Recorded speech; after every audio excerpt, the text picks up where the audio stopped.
Sa Barangay Vista, Alegre, Bacolod City naman, isa ka lola ang dakop sa paghupot sang ilegal nga droga. Yaring balita nga aton gintutukan.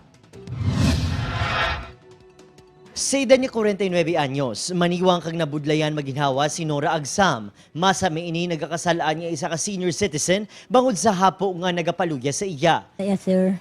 The runner, mong gid kuya. Tapos ang may ngalan ako, nag-stop na kuya.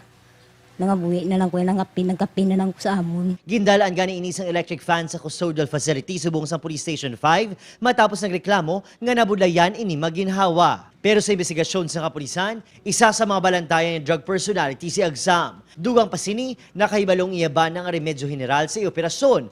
Ang mga kabataan sini madugay naman yung ginapaandaman ng ila-iloy. May maintenance ko nga bulong. Namuna na hapo lang. Kagabigahan, nasa akong paginawa. Hindi ko kaginawa. Natigayon ng bypass operation sa Abada Sky relocation site sa Barangay Vista Alegre. Nakuha sa aresto ang 300 pesos nga bypass money, drug paraphernalia, kag mga magagmay nga sachets ang suspected shabu. Depensa sini, ginarolling ang items agud mapa-eskwela ang apo kag matigayon ang ila pang adlaw-adlaw kinahanglanon. Kaso nga paglapas sa RA 9165 ug Comprehensive Dangerous Drugs Act of 2002 ang pangatubangon ni Agsam. Upod si Reynald Castillo, Adrian Prietos, One Western Visayas.